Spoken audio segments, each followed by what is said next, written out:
क्योंकि ईदगाह का मुद्दा जो है बहुत पहले 1964 में ही माननीय सुप्रीम कोर्ट ने अपने क्लियर कट जजमेंट में कंफर्म कर दिया था कि ये परमानेंट इंजंक्शन जो है मुसलमानों के फेवर में है और ये ईदगाह ही है, ये सारी प्रॉपर्टी, ये सारी संपत्ति जो ईदगाह की है।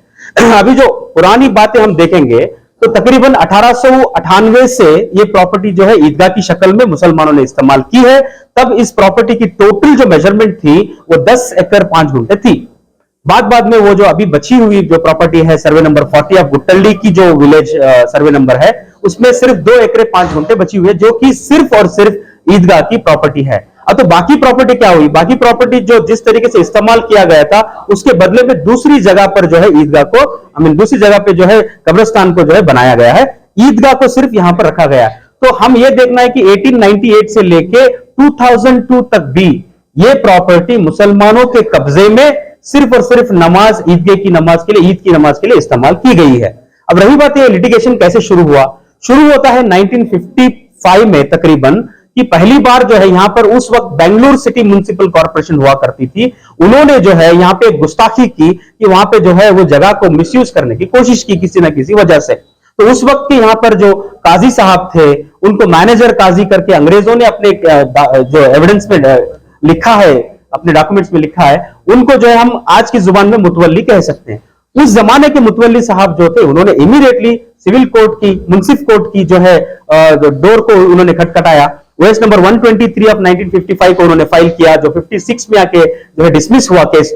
फौरन उन्होंने उसी 56 में जो है regular first appeal principal city civil court Bengaluru के सामने उन्होंने रेगुलर फर्स्ट अपील फाइल की, जिसमें जो जजमेंट आया आज तक वही जजमेंट कायम है। इसके खिलाफ कोई भी जजमेंट अब तक नहीं आया था। इसको हमें पहले समझना चाहिए कि 1956 का प्रिंसिपल सिविल कोर्ट बेंगलुरु का जो जजमेंट है, उसी को उस वक्त की हाई कोर्ट जो थी उसका नाम था honourable high court of Mysore, उन्होंने भी अपहेल्ड किया। उसके बाद उस वक्त की जो कांग्रेस गवर्नमेंट थी उन्होंने उसी वक्त जो है यह फैसला किया कि मुसलमानों को तकलीफ देना है तो सुप्रीम कोर्ट जाना है। वो लोग गए सुप्रीम कोर्ट।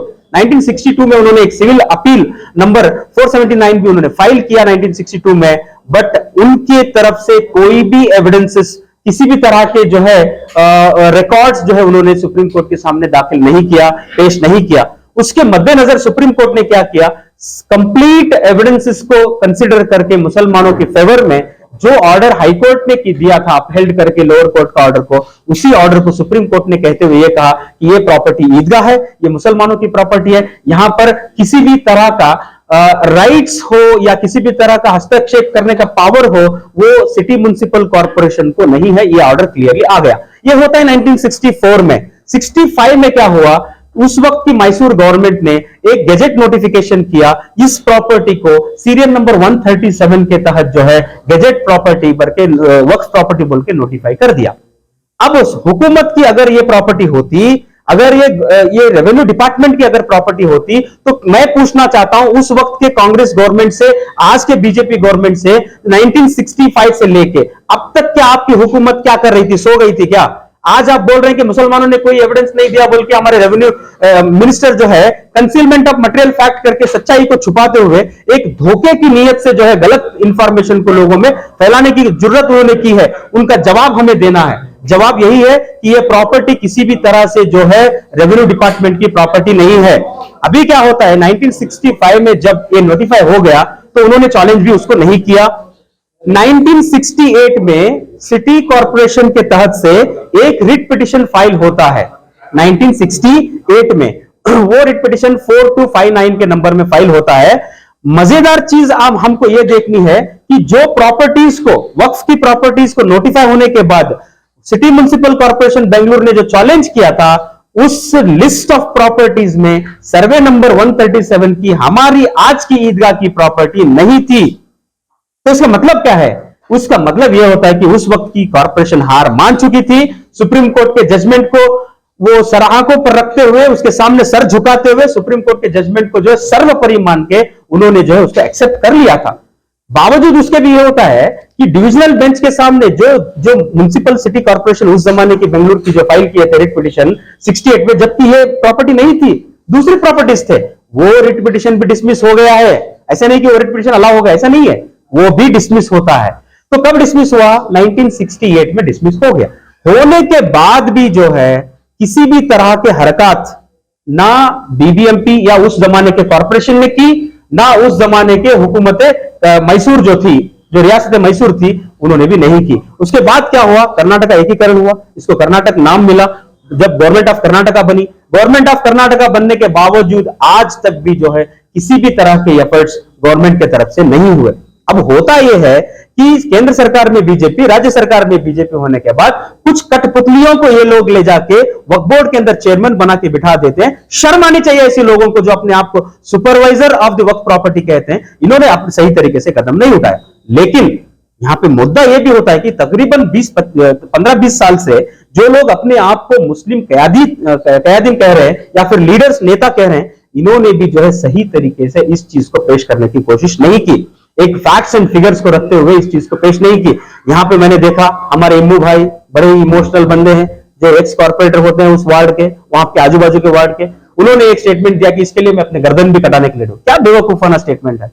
ये गर्दन कटाने का इशू नहीं है, हिंदू मुस्लिम का इशू नहीं है।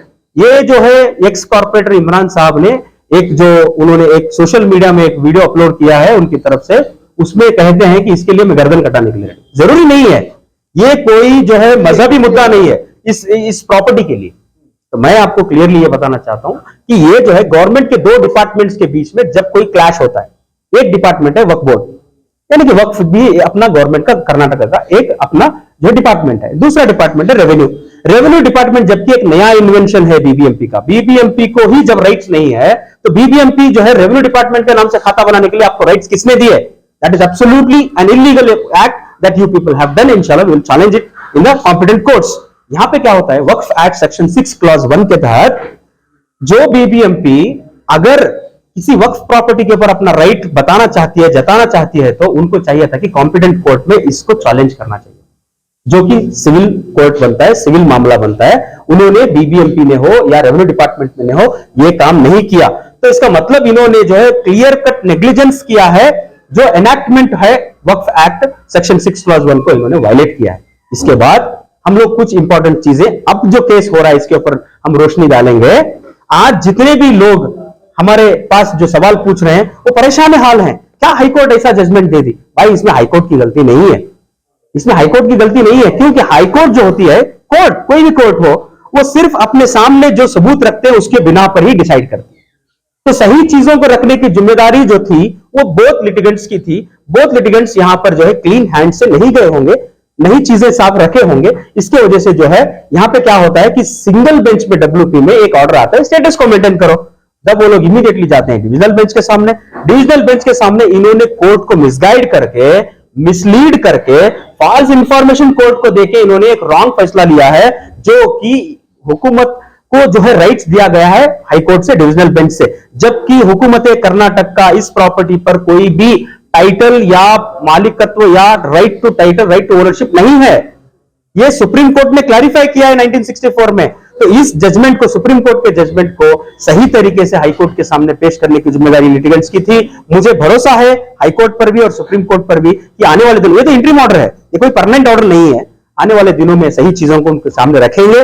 सही चीजों को हम लोग जो है कोर्ट के एक सामने रखने के बाद, उसके ऊपर लाइमलाइट में लाने के बाद जो है सही फैसला हमें 100% आएगा, ये भरोसा हमें जुडिशरी पे है सर। अगर आपने चैनल को सब्सक्राइब नहीं किया है तो जरूर सब्सक्राइब करें, बेल आइकन भी प्रेस करें ताकि खबरें आप तक बर वक्त पहुंच सकें। मजीद अपडेट्स के लिए आप व्हाट्सएप ग्रुप भी ज्वाइन कर सकते हैं, लिंक डिस्क्रिप्शन में मौजूद है।